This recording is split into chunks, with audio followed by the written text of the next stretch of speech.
भावन है, वो मन को मोहने वाले वो हैं, उनकी लीला का वर्णन करो। तब वेद व्यास जी ने श्रीमद् भागवत महापुराण का रचना किए। तत्पश्चात अब रचना करने के बाद बोले कि अब मैं इसको किसको दूं। तो वेद व्यास जी ने सोचा कि मैं योग्य शिष्य कोई मिल जाए उसे दूं। जब सुखदेव जी का जन्म हुआ तो 12 साल में गर्भ से बाहर आए, वो सीधे जंगल की ओर निकल गए वैराग्य धारण कर करके। वेद व्यास जी ने पुत्र सुनो पुत्र सुनो पुत्र रुको पुत्र कहते कहते गए, लेकिन वो मोह को छोड़ कर करके भाग रहे हैं और वेद व्यास जी मोह के पीछे पीछे भाग रहे हैं। जब पीछे पीछे भाग रहे हैं, एक सरोवर में युवतियां स्नान कर रही हैं नग्न अवस्था में। जब सुखदेव जी उस रास्ते से गुजर के जाते हैं, वे ज्यों के त्यों स्नान कर रहे हैं। जब वेद व्यास जी उस रास्ते से जाते हैं तो दौड़ के अपना वस्त्र पहन लेती है। वेद व्यास जी कहते हैं कि हे देवियां, ये बताओ, अभी 16 साल का मेरा लड़का गया, तुम लोग वैसे ही स्थिति में स्नान करती रही, और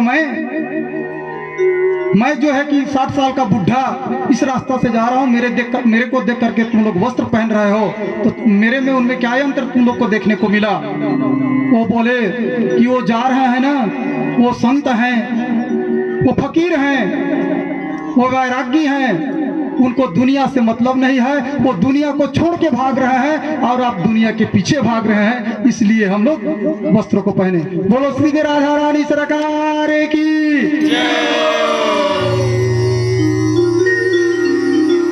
मन तो करता है सत्संग बहुत ज्यादा कराऊं, लेकिन ज्यादा सत्संग कराऊंगा तो समय कम बचेगा, इसलिए कथा पे भी मेरे को आना पड़ रहा है। कभी कभी मौका मिलता है तो हम लोग भी सुनाने के लिए लगते हैं कि भाई सुनाएं, बाकी लेकिन सबके पास एक समस्या है, उसको लेके चलना पड़ता है। अब वेद व्यास जी मन में विचार किए कि अब मैं किसको दूं।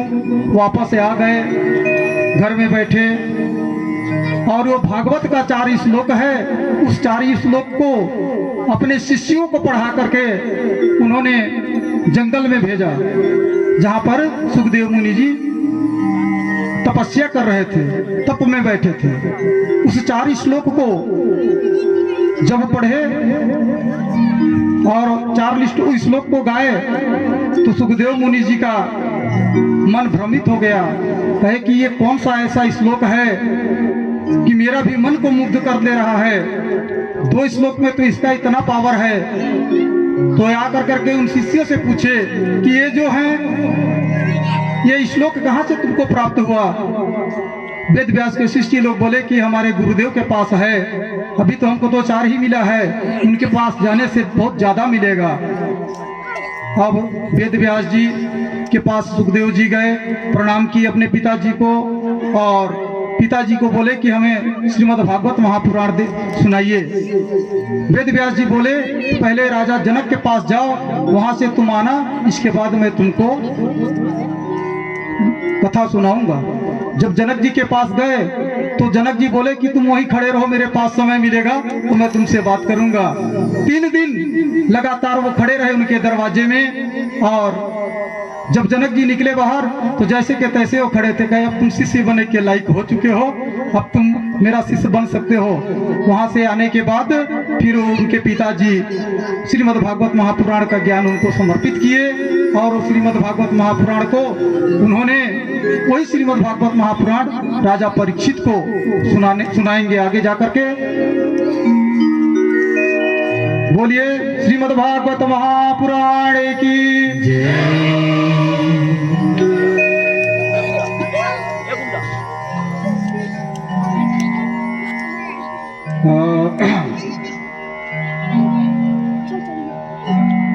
अब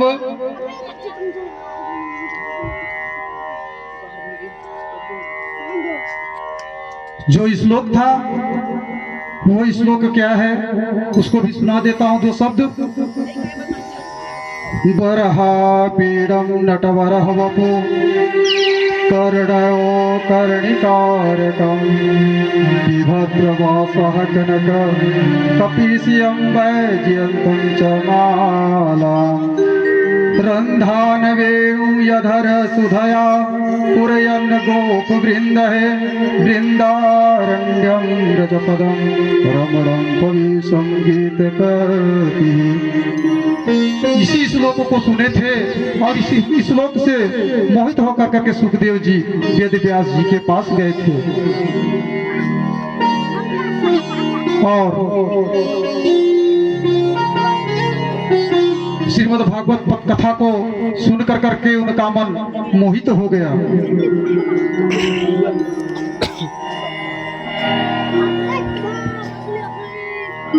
छीन लिया मेरा भोला सा मन राधा रमन प्यारो राधा रमन।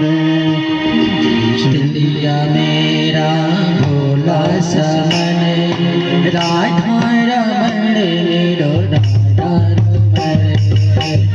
छीन लिया मेरा भोला सा मन राधा रमन प्यारो राधा रमन। छीन लिया मेरा भोला सा मन राधा रमन नीरो राधा रमन।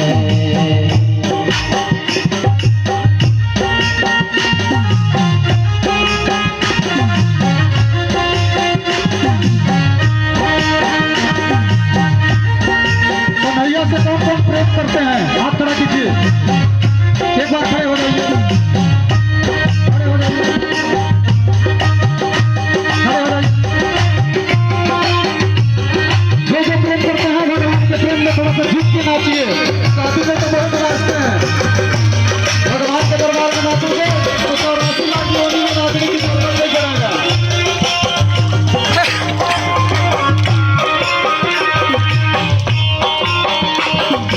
गोकुल का काला ब्रज का बसैया, गोकुल का काला ब्रज का बसैया, गोकुल का काला ब्रज का बसैया, गोकुल का काला ब्रज का बसैया। सखियों का मोहन माता जसैया, सखियों का मोहन माता जसोदा। हमको काशी बने निर्बन का धन, जय हो काशी बने निर्बन का धन। राधा रमन प्यारो राधा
खेले, यमुना के जल में वही श्याम खेले, यमुना के जल में वही श्याम खेले, यमुना के जल में वही श्याम खेले। लहरों में उछले और करते किनारे, लहरों में उछले और करते किनारे, लहरों में उछले और करते किनारे, लहरों में उछले और करते किनारे। बिछड़न कभी और कभी मिलन, बिछड़न कभी और कभी मिलन। राधा रमन राधा रमन,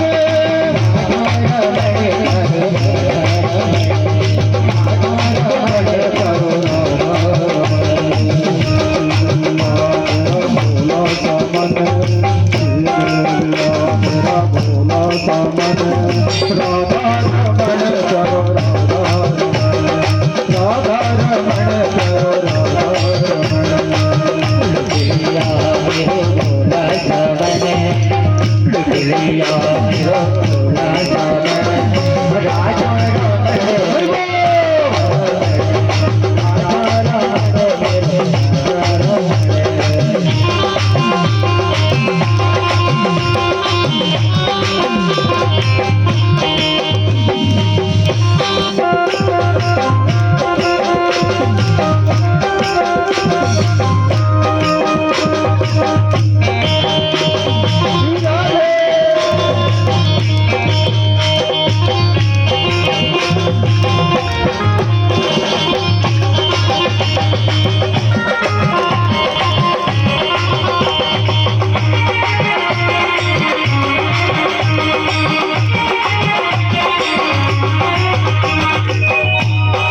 जाकर के देखा मंदिर के अंदर, जाकर के देखा मंदिर के अंदर, जाकर के देखा मंदिर के अंदर, जाकर के देखा मंदिर के अंदर, घट घट के अंदर वही श्याम सुंदर, घट के अंदर वही श्याम सुंदर, घट के अंदर वही श्याम सुंदर, घट के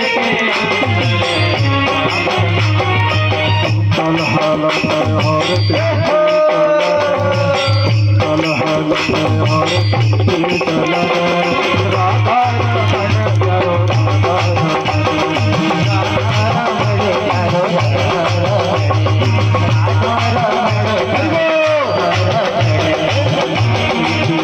मेरा भोला पवन राधा रमण प्यारो राधा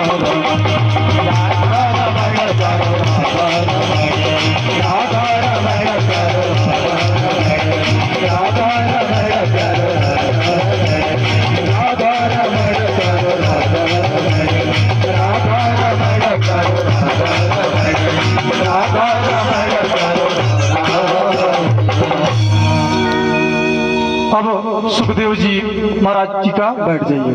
बोले सांवला सरकार की सुखदेव जी महाराज का मन खिंचा गया प्रभु की कथा में, प्रभु की लीला में। और सुध जी कहते हैं गोविंद के गुणवाद ही इतने दिव्य हैं, किसी का भी मन खिंचा चला आता है। श्री सुखदेव जी दौड़े और वेदव्यास जी से अपना तुरंत विद्या ग्रहण कर ली भागवत पुराण की।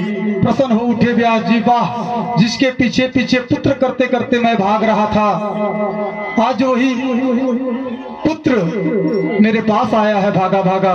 धन्य है गोविंद के गुणवाद, जो भागा हुआ खुद मेरे पास दौड़ करके आ गया। चरित्रों का ही चमत्कार है, अपने प्रिय पुत्रों को बैठा कर करके भागवत संहिता प्रदान कर दी। मधुर भागवत के श्लोक सुनाए, सुखदेव जी दीवाने हो गए। सुखदेव जी जब तक केवल परमहंस, अब से श्री परमहंस हो गए। अब तक निर्गुण सत्ता पर चल रहे थे, लेकिन सुखदेव जी अब सगुण सत्ता पर आ गए। निर्गुण का त्याग कर करके वह सगुण का उपासक बन गए। बोलिए सुखदेव भगवान की।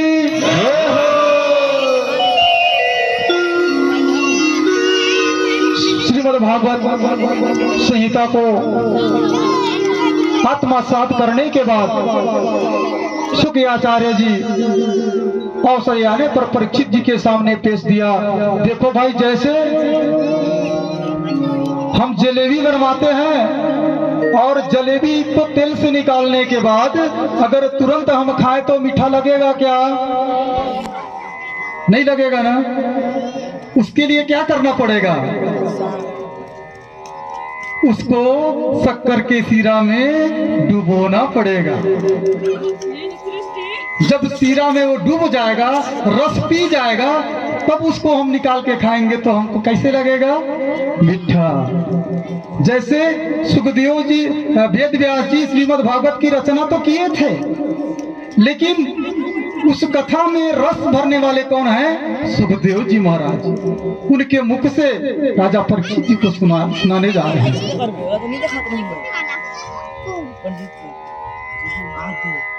सुखदेव जी ने परीक्षित जी के माध्यम से जो संतों को चखाए वही दीवाना हो गया। इस रस का प्रेम से बोलना पड़ेगा। क्या बोलना पड़ेगा? सौनक जी पुनः प्रश्न किए सूत जी से, महाराज एक बात बताइए, हमें परीक्षित जी ने भागवत क्यों सुनी और सुखदेव जी ने उन्हीं को पात्र क्यों समझा? और किसी को भी सुना सकते थे, परीक्षित जी क्यों पात्र हुए? सौनक जी ने पुनः प्रश्न किया कि सूत जी ने, महाराज एक बात बताइए हमें। सूत जी महाराज अब परीक्षित जी का चरित्र प्रारंभ करते हैं। सूत जी कहते हैं कि अब देखिए परीक्षित जी का जो चरित्र है उसे मैं तुम्हारे पास कहने जा रहा हूं सौनक आदियों से। यदा मृधे कौरम संज्ञानम वीरेश्वरो वीरमति गतेषु जितोदरा विदिगदाभिवरस भग्नोरुदंडे धृतराष्ट्रपुत्र है। ये उस समय की बात है जब महाभारत के युद्ध में कौरव पांडव की युद्ध हुई। जब युद्ध होना था तो भगवान कृष्ण संदेश लेकर के गए कौरवों के पास और कौरव से बोले कि हे दुर्योधन, ये पांडव हैं, पांडव पुत्र हैं, तुम्हारा ही भाई है, इनको ज्यादा कुछ मत दे दो, आप केवल 5 गांव ही दे दो, 5 गांव में ही ये अपना संतुष्ट कर लेंगे। कथा सभी को मालूम है। कथा को स्पर्श करते मैं आगे बढ़ूंगा। जब युद्ध छिड़ा दोनों के पक्ष में और युद्ध की समाप्ति हुई, कौरव की सेना मारी गई। सारे क्यों ना धृतराष्ट्र के 100 पुत्र थे, 100 के 100 पुत्र मारे गए। भीष्म और दुर्योधन का भीषण युद्ध छिड़ा। दुर्योधन को घायल करके पांडव पुत्र भीष्म ने छोड़ के चले गए वहीं पर अपने डेरा में। और तब अश्वत्थामा, द्रोणाचार्य के पुत्र अश्वत्थामा दुर्योधन के पास जाते हैं और कहते हैं कि बोलो मित्र, मैं तुम्हारा क्या सहयोग कर सकता हूं? दुर्योधन बोला, मैं क्या बताऊं, मेरे 100 भाई थे वो भी मारे गए, 18,000 अक्षौणी सेना थे सभी मारे गए और मेरा यहाँ कोई बचा नहीं। मुझे दुख इस बात की है कि हमारे 100 के 100 सब खत्म हो गए, लेकिन ये पांडव लोग 5 के 5 में एको नहीं मरे। मुझे दुख इस बात का है, कम से कम एको तो मरे होते। मुझे और किसी बात का दुख नहीं है। अश्वत्थामा के पास दिव्य अस्त्र था। क्या था? दिव्य अस्त्र। अश्वत्थामा बोला, मित्र तुम चिंता मत करो, आज 5 पांडव को मैं वध कर दूंगा। और रात में प्लान बना करके जिस डेरा में थे वहां पे वो अश्वत्थामा गया। उससे पहले कन्हैया 5 पांडवों को अपने कक्ष में ले गए थे। उनके जगह में उनके 5 पुत्र सोए हुए थे और 5 पुत्र का सिर को काट करके दुर्योधन के पास ले आता है। दुर्योधन उस सिर को पकड़ करके देखता है और दबा के देखता है, वो सिर फूट जाता है तो माथ पकड़ के रोने लगता है, ये तूने क्या कर दिया? ये मेरे कुल में दीपक जलाने वाले थे, इनको भी तूने मार के खत्म कर दिया। वही दुर्योधन रोने लगा। अश्वत्थामा बोला, मित्र क्या बोल रहे हो? कहे इतने 18,000 अक्षौणी सेना थे, 100 हमारे भाई थे, सबको वीर गति को प्राप्त हो गए, सबको मारने वाले ये 5 पांडव का शीश इतना कमजोर तो नहीं हो सकता है कि मेरे दबाने से वो फूट जाए। ये तो नहीं है, केवल दबा के देखा उतने में उनको अनुभव हो गया। इधर कुंती जब 5 इधर द्रौपदी 5 बेटा का जब लाश देखती है तो रोने लगती है, बिलख बिलख के रोने लगती है। जिसका पुत्र माता पिता के सामने अगर खत्म हो जाए तो बहुत दुख की बात है।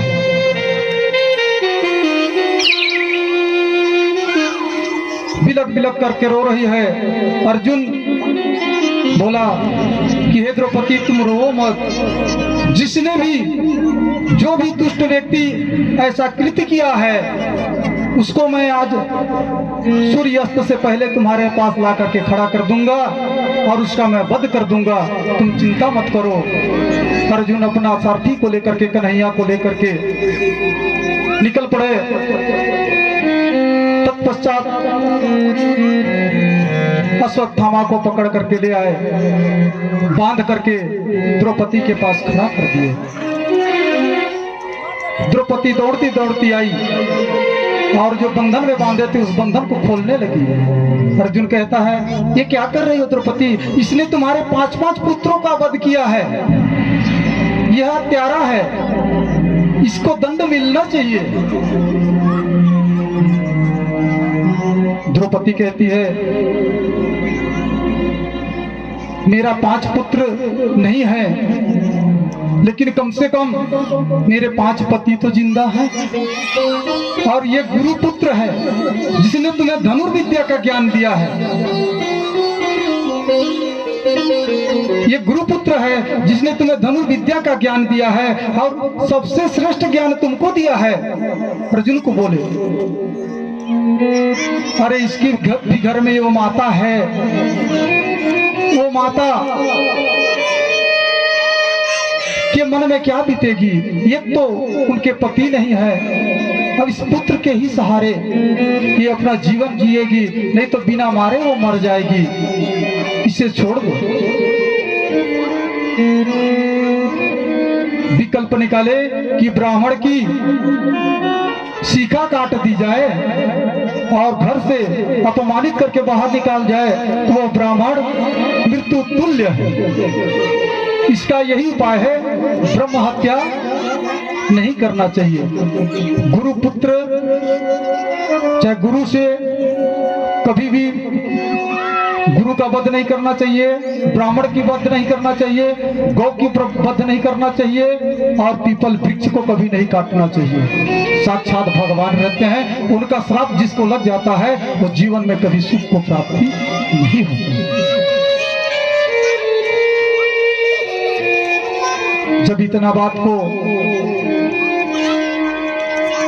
बताती हैं द्रौपदी, करुणार्ध हो जाते हैं और अश्वत्थामा का मस्तक से दिव्य अस्त्र था उसको निकाल लेते हैं और उनको वहां से भगा देते हैं।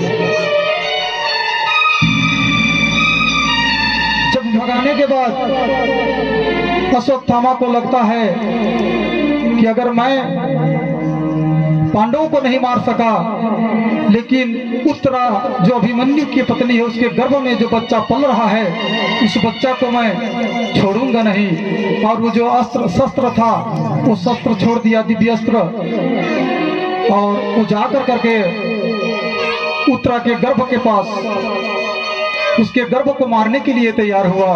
उस समय उत्तरा भगवान को प्रार्थना करती है,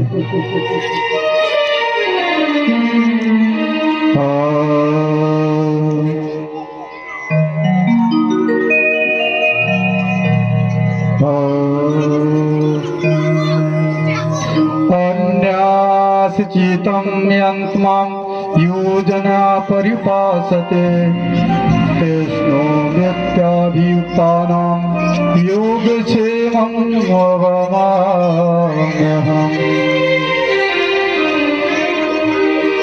पाहि पाहि महायोगिन देव देव जगत्पत्यै नान्यं तभयं पश्ये पत्रमृतु परस्परम्। त्राहि माम करते करते दौड़ते दौड़ते कृष्ण का नाम लेते लेते उत्तरा उनके पास आती है और कहती है कि प्रभु हमारी रक्षा करो,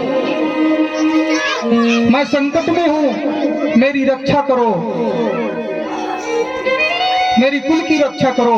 मेरी गर्भ में मेरे बच्चा को मारने के लिए अस्त्र आया है, उससे हमारी रक्षा करो। देखिए 5 उनके ससुर लोग थे, उनको कभी नहीं बोली वो कि हमारी रक्षा करो। इतने बड़े बड़े योद्धा थे, अर्जुन थे, भीम थे, नकुल थे, सहदेव थे, युधिष्ठिर से वो उनसे कभी सहायता नहीं मांगी। वो किनसे सहायता मांगती है? भगवान से। ये संसार वाले हमको कुछ नहीं देंगे, संसार से हमको कुछ नहीं मांगना चाहिए। मांगना है तो करुणा निधान से मांगो, भगवान से मांगना चाहिए। संसार वाले हमको क्या दे देंगे? कुछ नहीं देंगे। आज उत्तरा भी अपने पति को पहले खत्म हो गए थे अभिमन्यु, अपने ससुर लोगों से भी सहयोग नहीं मांगी और भगवान से वो सहयोग मांग रही है।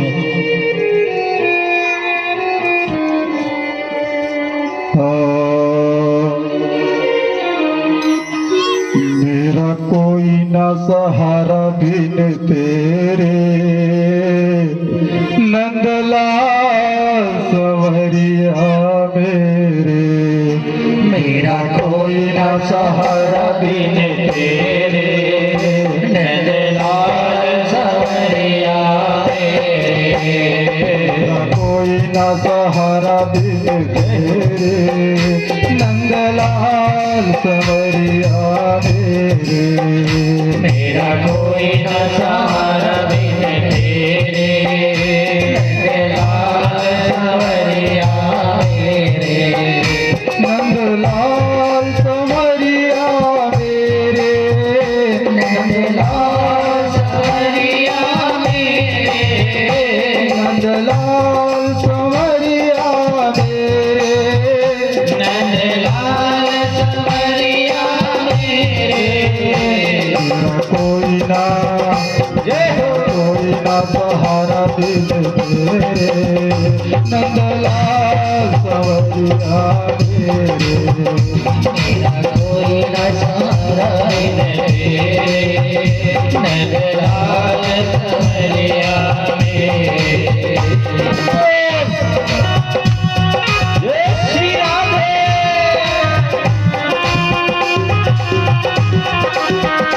कृष्ण कन्हैया लाल की।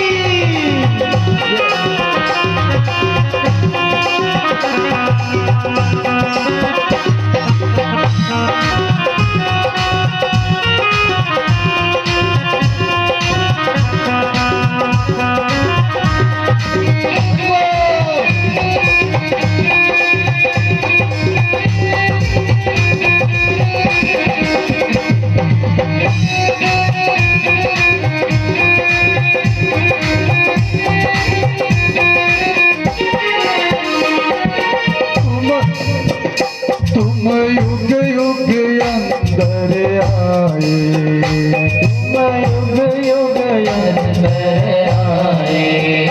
मोहनी दस जीव जगाए, मोहनी दस जीव जगाए। तुम युग युग अंदर आए, तुम युग युग अंदर आए। मोहनी दस जीव जगाए। मोहनी दस जीव जगाए। दिल के दूर अंधेरे, नंदलाल सवरिया मेरे। कोई न सहारा बिन तेरे,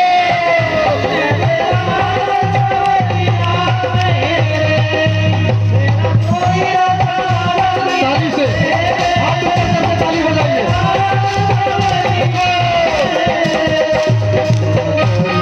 सहारा दिल तेरे, नंदलाल सवरिया मेरे।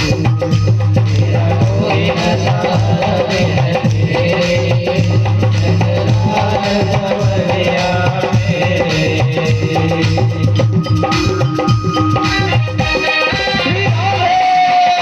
दुनिया वाले कुछ नहीं देंगे। आदमी दर दर खाता है, कहीं भी समस्या समस्या का समाधान उसको नहीं होता, अंत में वे भगवान के शरण में ही आता है। इसलिए पुत्रा बोली, दुनिया वाले के दर दर ठोकर खाने से अच्छा कि मैं कन्हैया के शरण में चली जाऊं, वही हमारी रक्षा करेंगे।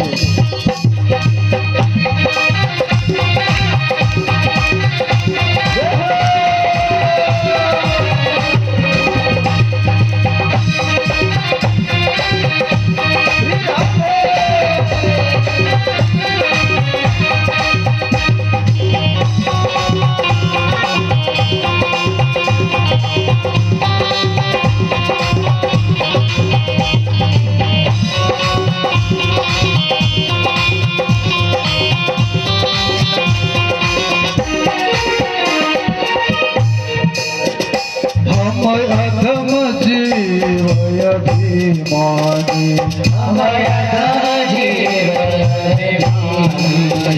तेरी भक्ति ना हमने जानी, तेरी भक्ति ना हमने जानी। ये जग में पाप करे रे नंदलाल सवरिया मेरे, तेरा जग में पाप करे रे नंदलाल सवरिया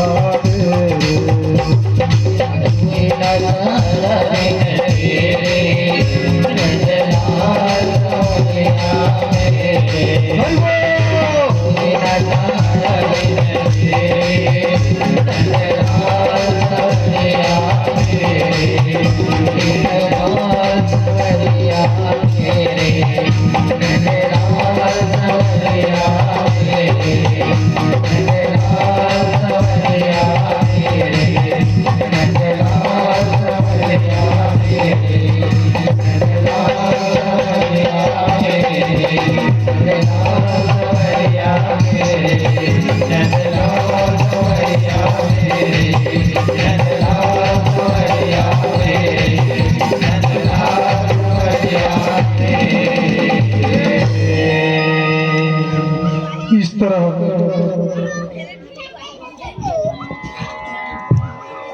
भगवान उत्तरा के गर्भ में जाकर के परीक्षित की रक्षा किए। जब देखिए इतना बड़ा भारतवर्ष में कितने भी माताएं हैं जो प्रहलाद जैसे भक्त को पैदा किए, ध्रुव जैसे भक्त को पैदा किए, भगवान राम जैसे भगवान को अपने गर्भ में धारण किए, कृष्ण जैसे परमपिता परमात्मा को अपने गर्भ में धारण किए। लेकिन उत्तरा एक प्रथम स्त्री है, भगवान और भक्त दोनों को एक साथ गर्भ में धारण किए। बोलिए सांवला सरकार की। पहला स्त्री है भारतवर्ष में कि भगवान को भी और भक्त को भी अपने गर्भ में वो एक साथ धारण किए। ऐसा शुभ अवसर किसी को प्राप्त नहीं हुआ।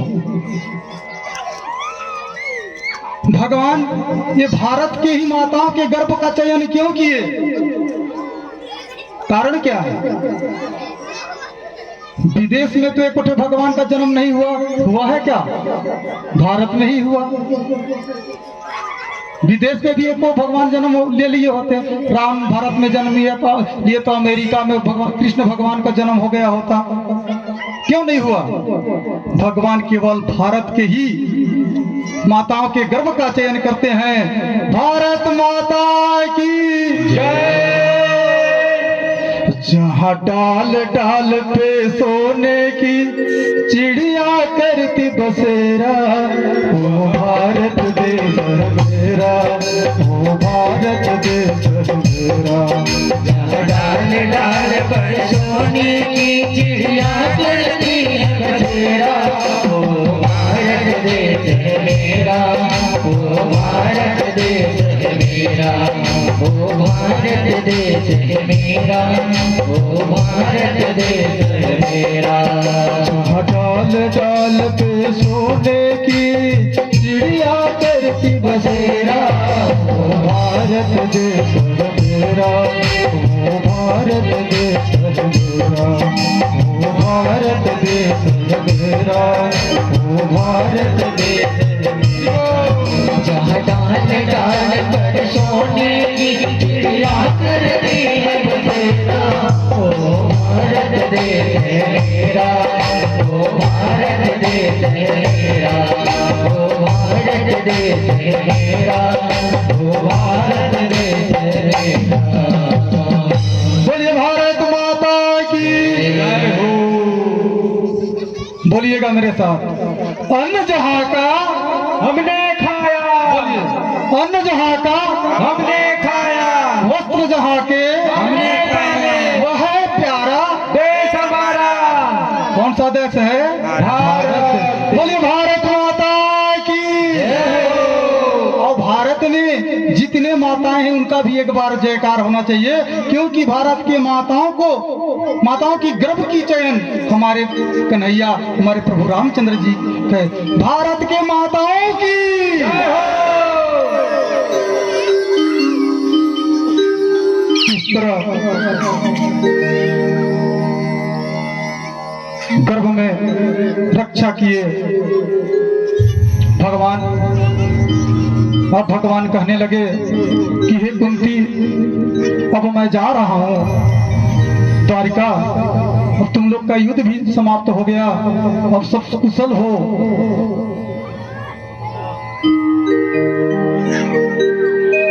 सब कुशल हो और कुशल से रहोगे। तो कुंती उनको प्रार्थना कर रही है, कृष्णाय वासुदेवाय देवकी नंदनाय च नंद गोप कुमाराय श्री कृष्णाय वयं नमः। नमः पंकजनाभाय, नमः पंकजमालिने, नमः पंकजनेत्राय, नमस्ते पंकजांग्रहे।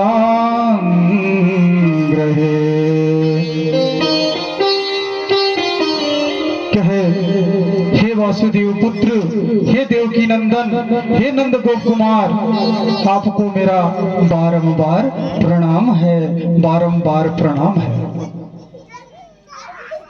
हे प्रभु, आप सारे संसार का भूषण हो, सारे संसार की श्रृंगार हो।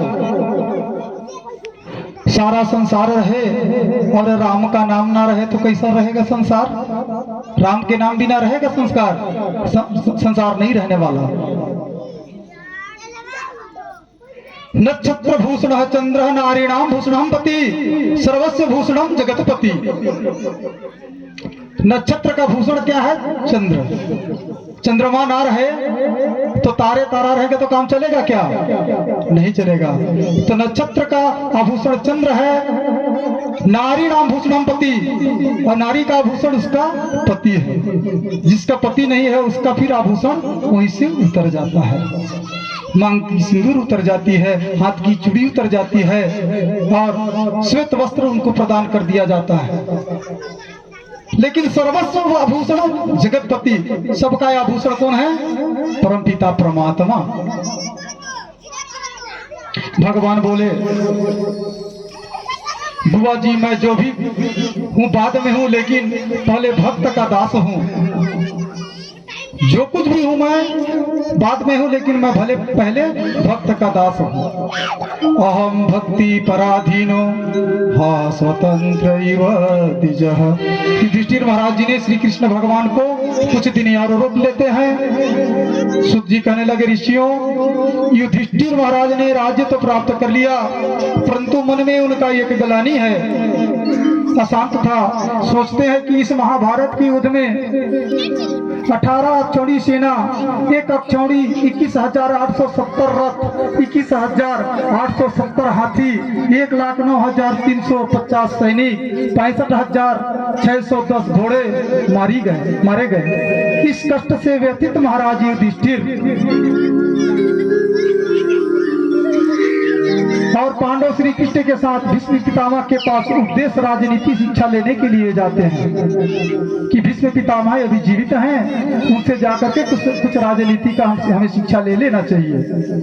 भीष्म पितामह ने भी मनसा वाचा कर्मणा से श्री कृष्ण की वंदना की और अंतिम इच्छा प्रकट की, हे भगवान, जब तक मैं प्राण नहीं त्याग दूं तब तक मुझे आप अपनी कृपा दृष्टि से देखते रहो। भीष्म पितामह ने युधिष्ठिर को धार्मिक राजनीतिक उपदेश दिए। द्रौपदी के साड़ी खींचने वाला प्रकरण चला। भीष्म पितामह द्वारा को ध्यान से बुद्धि नष्ट होने का बात कहना और अंत में जीवा से भगवान का नाम लेते हुए भगवान के स्वरूप में लीन हो जाना। इतना तो करना स्वामी जब प्राण तन से निकले, इतना तो करना स्वामी जब प्राण तन से निकले, इतना तो करना स्वामी जब प्राण तन से निकले, इतना तो करना स्वामी जब प्राण तन से निकले। गोविंद नाम लेकर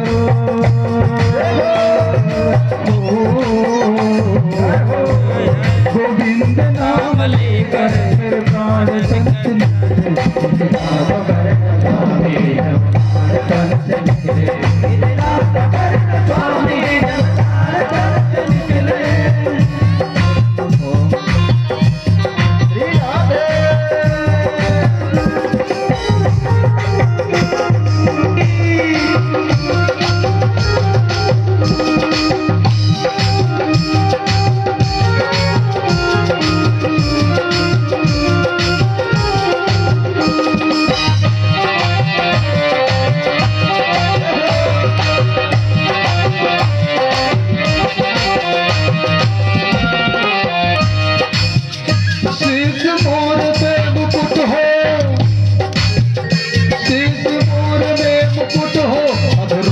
मुरली लटक हो, मोर में मुकुट हो,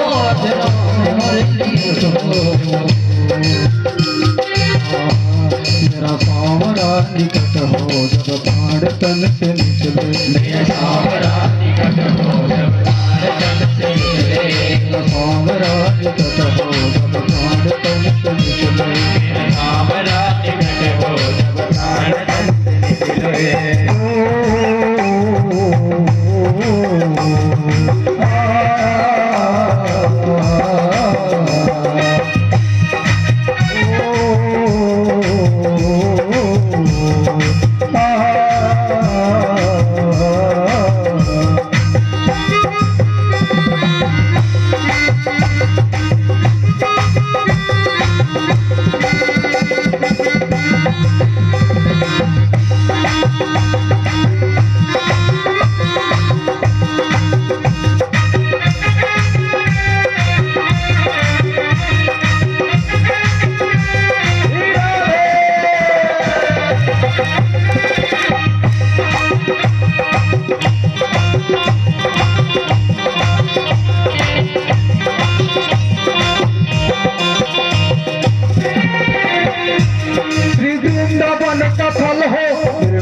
तुलसी दल हो, श्री वृंदावन का धन हो, मेरे मुख में तुलसी दल हो, विष्णु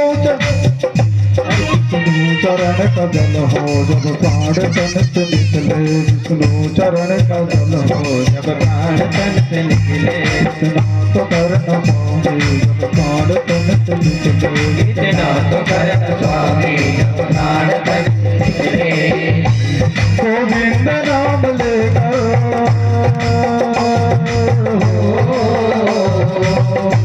गोविंद नाम लेकर मेरे प्राण तन से निकले,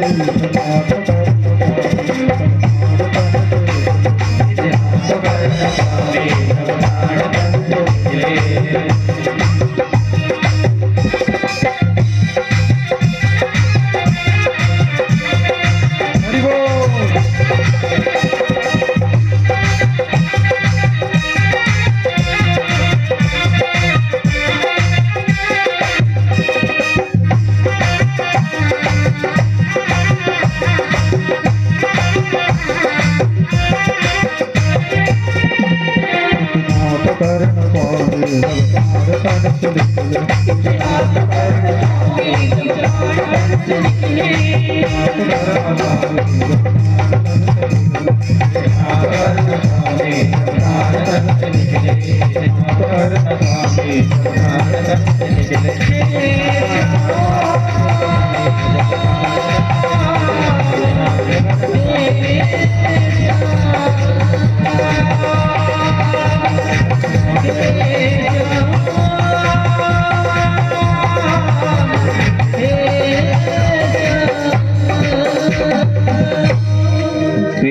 बोले सावरी सरकार की जय जय श्री राम, जय जय श्री राधे, जय जय श्री राधे।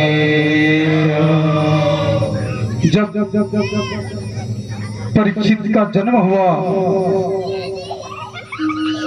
उत्तरा के गर्भ से परीक्षित महाराज बाहर आते हैं तो वो बालक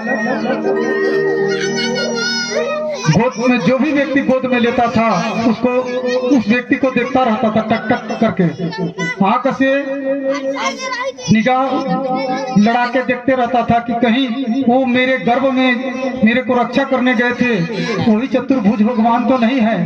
वो जो भी पाते थे उनको वो भगवान को ढूंढते थे सबके अंदर में।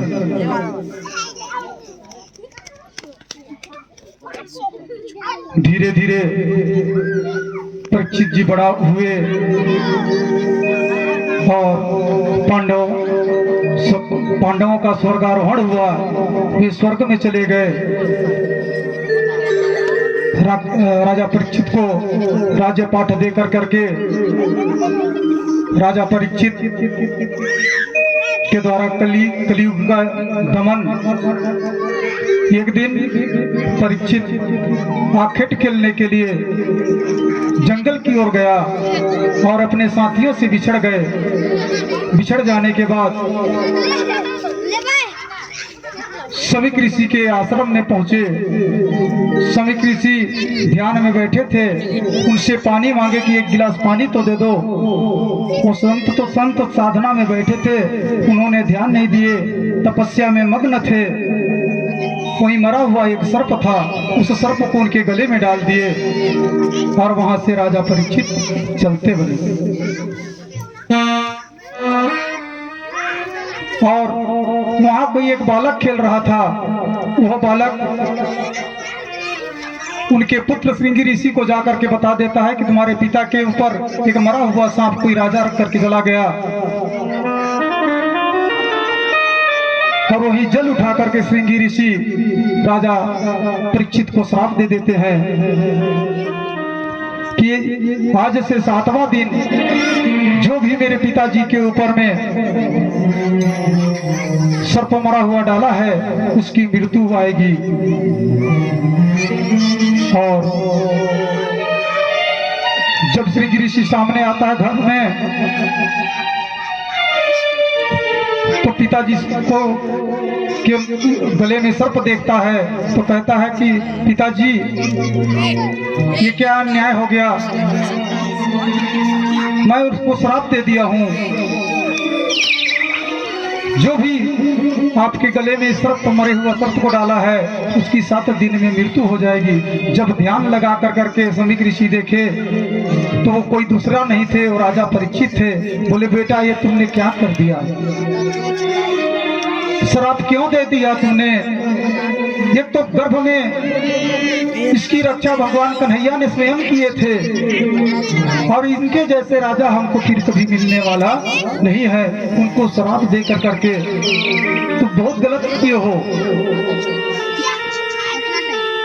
बोले कि पिताजी धनुष से निकली हुई बाण और मुख से निकली हुई जबान वापस तो आ नहीं सकता, अंततो गत्वा उसका परिणाम उनको भोगना ही पड़ेगा। और एक ब्राह्मण को यहाँ से भेज देते हैं शिष्य को कि जाओ बता देना राजा परीक्षित को कि तुम्हें इस ऋषि का श्राप लग गया है, 7 दिन में अगर तुम्हें कुछ उपाय करना होगा तो उपाय कर लो बचने के लिए। इतना बात सुनता है राजा परीक्षित तो कहता है कि सिरोधार ना जाने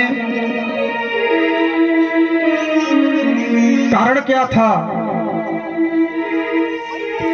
तो कारण यह था कि कलयुग को राजा परीक्षित ने जगह दिया, इसी का परिणाम था। जब कलयुग आया बछड़े का 3 पैर को काट दिया और लात से मारने लगा, गाय रोती हुई और बछड़ा रोती हुई वहीं पर पिलक के रो रहे हैं। परीक्षित देखा कि ये मेरे राज्य में आकर के ये कौन है जो कि इतना अत्याचार कर रहा है। तलवार निकाला और ज्यों वार करना के लिए वार करना चाहा, तुरंत हाथ जोड़ कर करके कलयुग खड़ा हो गया। बोला कि तुम कौन हो? कहे कि प्रभु आपके शरण में मैं आया हूँ, और जो शरण में आया है उसका कभी तिरस्कार नहीं करना चाहिए। गाय बछड़ा पृथ्वी माता है गैया, और बछड़ा धर्म राज है।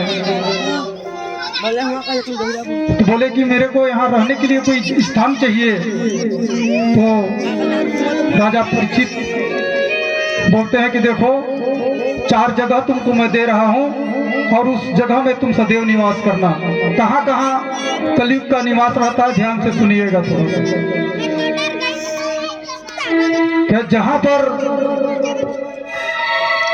शराब बनाई जाती हो, कितने घर शराब बनता है? हाथ खड़ा कीजिए, आप आए हैं, झूठ मत बोलिएगा, भगवान का दरबार है।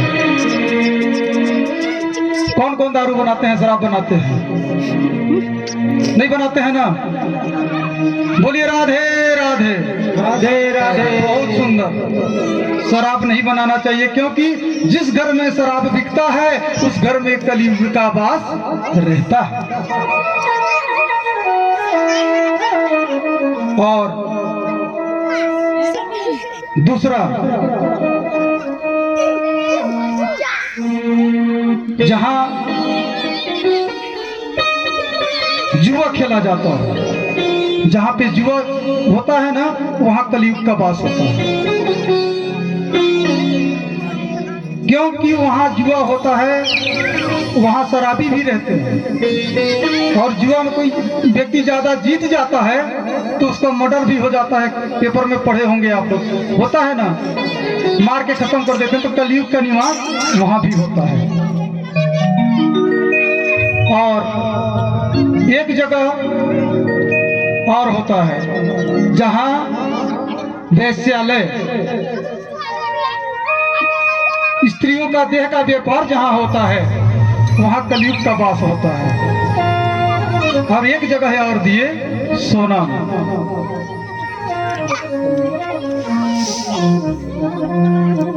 चार जगह उनको स्थान मिला।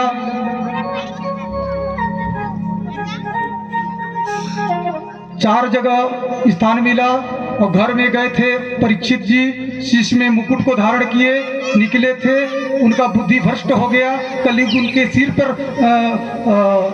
बैठ गए। लेकिन किस तरह के सोना में कलयुग का निवास होता है? जो अनीति से कमाया हुआ सोना में कलयुग का वास होता है। जो नीति से कमाया रहता है सोना, उसमें कलयुग का वास नहीं होता है। उद्धव से बोले हैं भगवान कृष्ण स्वयं कि हे उद्धव, स्वर्ण में मैं ही निवास करता हूँ, स्वयं स्वर्ण में मैं ही निवास करता हूँ। लेकिन कौन सा स्वर्ण में? जो मेहनत से कमाया हुआ स्वर्ण रहता है, उस स्वर्ण में मैं निवास करता हूँ। लेकिन राजा परीक्षित का जो मुकुट था वो कहाँ से मिला था? जरासंध से युद्ध किए थे भीम, और जरासंध से जो युद्ध करने के बाद उनसे लेकर के लाए थे, वही मुकुट रखे थे घर में, वही मुकुट उसने धारण करके निकला था। अन्यथा के लोग का वास उनके शीश पे हो गया। तो कलयुग से कहते हैं परीक्षित जी कि कलयुग बताओ तुम्हारे अंदर कितना बुराई है और कितना अच्छाई है? तो क्या बुराई तो मेरे पर अनंत बुराई है। कलयुग में मेरा बहुत बुराई है मेरे अंदर में, उसका कोई गिनती नहीं है कि कितना बुराई है। लेकिन एक अच्छाई है मेरे अंदर में, वो क्या है? कलयुग केवल नाम सुबीरे नर उतरहि पारा। कलयुग केवल नाम सुबह सुबह नर उतरहि पारा। कलयुग केवल नाम आधारा, कलयुग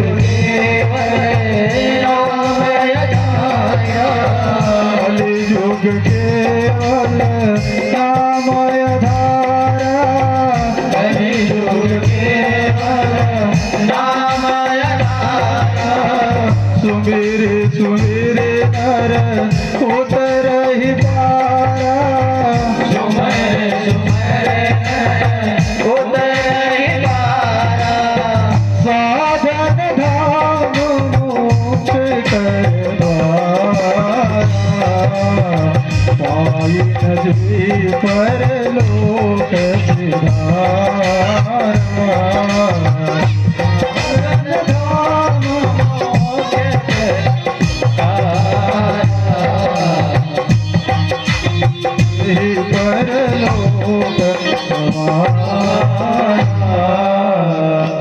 कहे अवगुण तो मेरे अंदर में कूट कूट के भरा हुआ है, लेकिन एक विशेष गुण भी है मेरे अंदर। इस कलयुग में भगवान का नाम अगर एक बार ले लेता है व्यक्ति तो सब पापों से मुक्त होकर करके वो सत्य लोक की प्राप्ति कर लेता है। तो कहते तुम तो अच्छा बात है यार, ये कलयुग में सतयुग में हजारों वर्ष 10,000 वर्ष तपस्या में बैठते थे पर भी भगवान नहीं मिलते थे, लेकिन इस कलयुग में केवल नाम ले लेने से मुक्ति मिल जाएगी तो बहुत अच्छी बात है। जन्म जन्म मुनि जतन कराहे,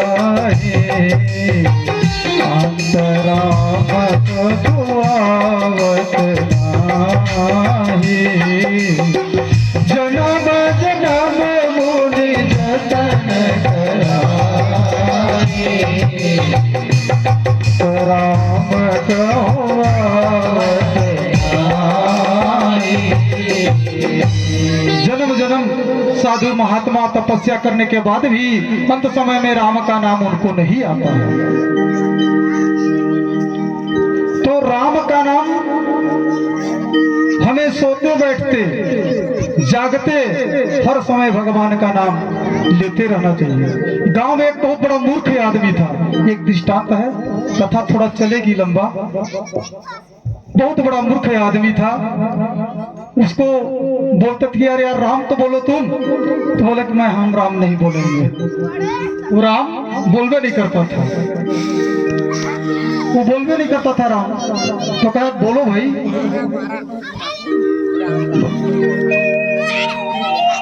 मुश्किल से बोला हम राम नहीं बोलेंगे। एक बार गलती से वो राम बोल दिया, अब उसकी मृत्यु आई। और मृत्यु आई तो यमलोक से भी आए दूध लेने के लिए और वैकुंठ से भी लोग, वैकुंठ लोक से भी आए, दोनों आए और दोनों से वार्तालाप हुआ। यमलोक वाले बोले कि भाई ये जीवन में कोई पुण्य नहीं किया है और तुम लोग कैसे लेने के लिए आ गए? तो बोले कि ये जीवन में एक ही पुण्य किया है, एक बार केवल भगवान राम का नाम लिया है और ये हमारा लोक में जाने का अधिकारी है। और उनके दूतों को मार के भगा दिए और विष्णु के पार्षद थे, सब ले जाकर करके विष्णु लोक में ले गए। तो राम नाम में वो पावर है। अब ले गए तो फिर वहां यम के दूत फिर पहुंच गए विष्णु लोक में, कहे कि नहीं ये हमारे अधिकारी हैं, इनको दो। तो कहे ऐसे करो, ऐसे में नहीं बनेगा, चलो निर्णय करवाने के लिए चलते हैं शंकर जी के पास। अब शंकर जी के पास गए, ब्रह्मा जी के पास गए। ब्रह्मा जी को पास गए तो कहा देखो अब मैं चलते चलते थक गया हूँ, तुम लोग दोनों मेरे को ढो। अब वो दोनों पार्टी को ढोवाया, एक तरफ पार्षद इनके भगवान विष्णु के और एक तरफ पार्षद है यमदूत के, धो करके ले गए। और ले जाकर करके पूछते हैं कि बताइए ये कौन सा ऐसा पुण्य किया था कि इसको वैकुंठ लोक को प्राप्त हुआ? ब्रह्मा जी बोले इसका पुण्य है, उसको मैं बता रहा हूं, ध्यान से सुनो। इसने जो राम नाम को लिया है इसी का प्रताप है। जो एक बार राम नाम को ले लेता है श्रद्धा से, उसको मुक्त होना पड़ता है। और राम नाम की महिमा को शंकर ही जानते हैं। शंकर ने राम नाम की महिमा को धारण करके रखे हुए हैं। अंततः उनके पास चलिए, हम उनके पास आते हैं और भगवान शंकर कहते हैं ये मेरे प्रभु का नाम लिए हैं, इसलिए इनको वैकुंठ लोक का अधिकारी होना है, इसको कोई नहीं रोक सकते। राम नाम में इतना शक्ति है कि भगवान लोग को भी विवश कर देता है और उनको लोक में ले जाना पड़ता है। बोलिए श्यावर रामचंद्र की जय हो। यह है राम नाम की महिमा।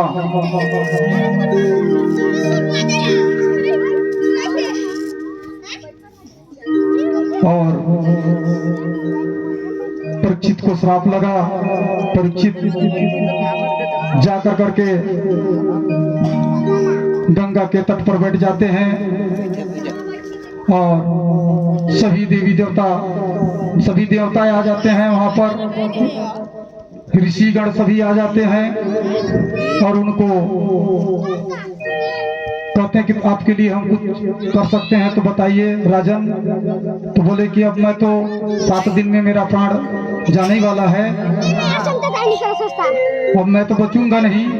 उतने में सुखदेव जी उधर से आ रहे हैं मुनि का वेश धारण कर करके और पहुंचते हैं, उनको आसन दिए, बैठाए और बोले कि ये 7 दिन में मेरी मृत्यु होने वाली है, जिसकी मृत्यु निकट आ जाए उसको क्या करना चाहिए।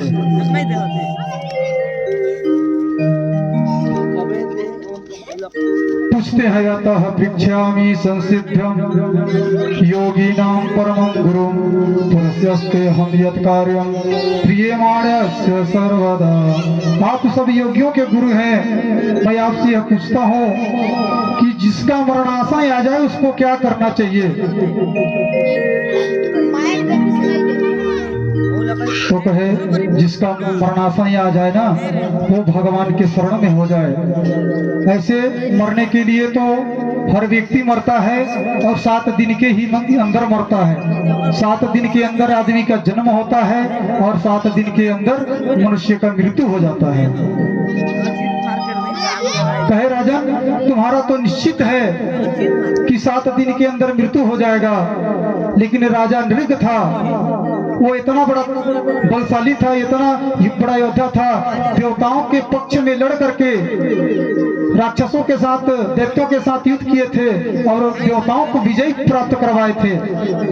और उनको जब देवता बोले कि हे राजन मांगो, क्या मांगना चाहते हो, आपसे हम प्रसन्न हैं, तो राजा नृग ने बोला कि अभी आप मेरे देखिए कि मेरा उम्र कितना बचा है। देवता बोले क्षमा करना राजन, तुम्हारा उम्र केवल 2 घड़ी बचा है, 2 घड़ी में तुम मुक्ति पाने का जो कुछ भी उपाय करना चाहते हो तो कर सकते हो। राजन बोले कि चलो मेरे को गंगा तट में पहुंचा दो, और भगवान लोग उनको गंगा तट में पहुंचा दिए। वहां ध्यान लगा कर करके खटवांग ऋषि खटवांग राजा बैठा और 2 घड़ी में ही मुक्ति को प्राप्त कर लिए। बोलिए कर कृष्ण कन्हैया लाल की।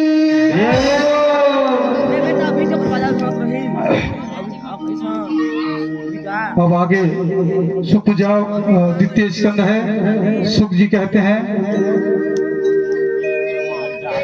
तुमने जो कुछ भी प्रश्न किया है यह सुनने योग्य प्रश्न किया है, उत्तम प्रश्न किया है। हे राजन, प्राणियों को मानव शरीर पाकर के धन, स्त्री और संगति या शरीर आदि में आसक्ति कभी नहीं रहना चाहिए। मानव जन्म का श्रेष्ठ लाभ होना चाहिए कि अंत समय में भगवान नारायण का स्मृति, भगवान नारायण का अगर नाम मरते समय कोई अगर एक बार ले लेता है उसको मुक्त हो जाता है वह जीव।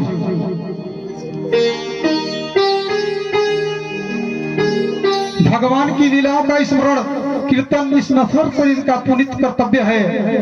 हे राजन, प्राणी नित्य 5 स्थानों पर हिंसा होती है। एक चूल्हा पे, चूल्हा के पास हिंसा होती है, ध्यान दीजिएगा माताएं लोग। और दूसरा चक्की में हम गेहूं पिसवाने जाते हैं ना, कितना घुन लगा रहता है, उसमें रहता है कि नहीं, उसको पिसवाते हैं तो उसका पाप किसको लगेगा? आप पिसवाने जाओगे तो आपको लगेगा ना।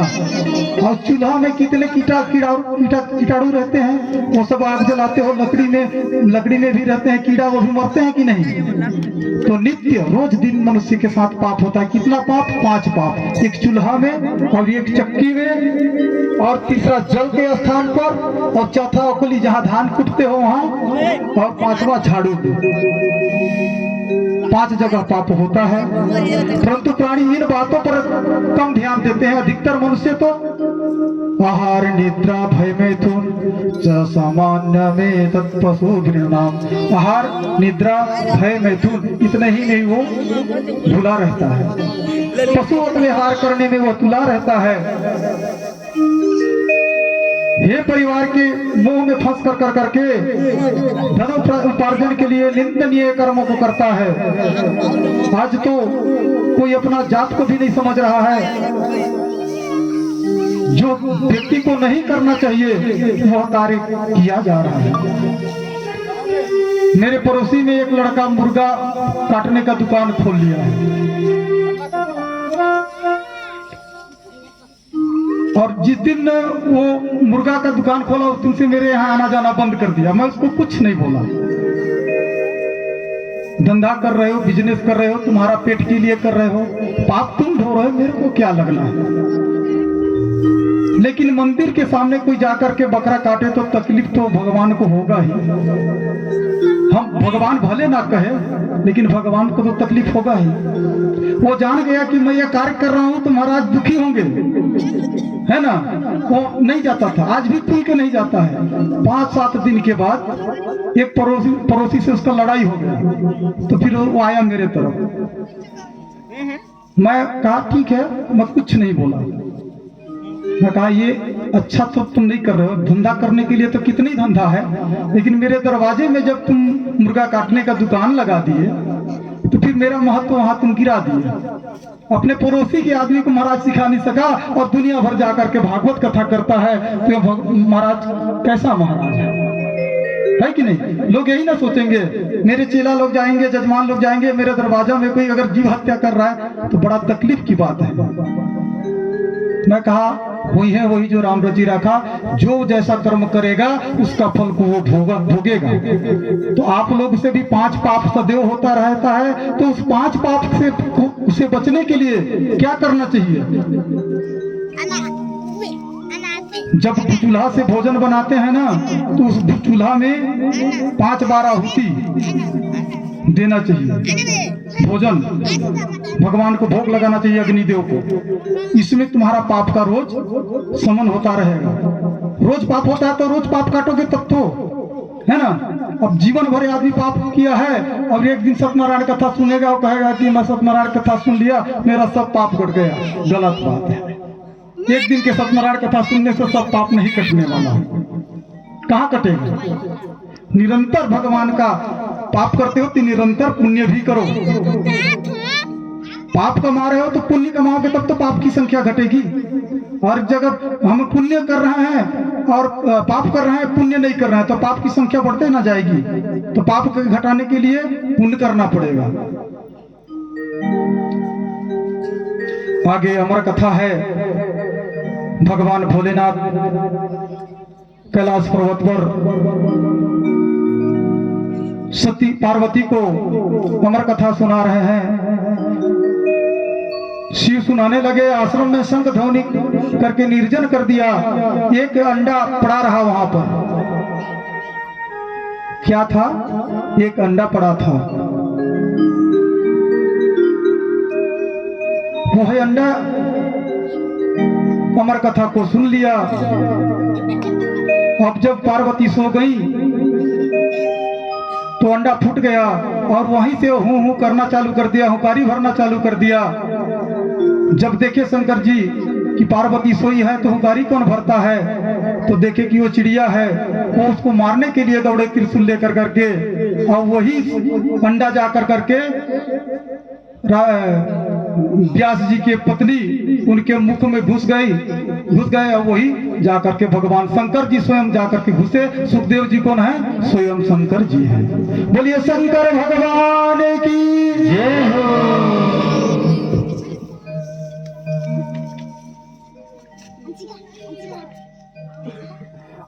आगे विभिन्न अवतार की कथा है। सभी कथा को मैं बोलता जाऊंगा तो 10 भी बज सकता है, समय पर भी ध्यान देना पड़ेगा मेरे को।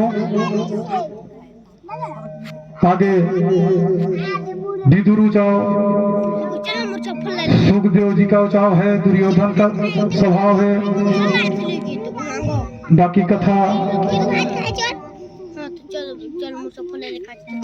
ब्रह्मा जी का कथा करके समझा ही दिया हूँ। जय विजय को श्राप लगा, दिति पुत्रों का जन्म हुआ है। दिति के पुत्र हुए हिरण्यकश्यप। 100 वर्ष तक गर्भ में रखने के कारण माता ने कष्ट से व्यतीत होकर करके इन जय और विजय को ही यमल पुत्रों के रूप में पैदा किया। इनके जन्म के समय पृथ्वी कांपने लगी और दिशाएं जलने लगा, क्योंकि हिरण्यकश्यप और हिरण्याक्ष कौन थे? जय विजय थे, भगवान के द्वारपाल थे। सनक सनंदन जब भगवान के दर्शन करने के लिए जा रहे थे तो उनको जाने नहीं दिए। 3 बार जाने का प्रयास किए, तीनों बार ढकेल करके बाहर आ गए, तो वहीं पर श्राप दे दिए कि जाओ तुम राक्षस कुल में जन्म लेना, और 1 बार नहीं 3 बार राक्षस कुल में जन्म लेना। और वही जय और विजय हिरण्यकश्यप और हिरण्याक्ष हुए हैं। त्रेता में कुंभकर्ण और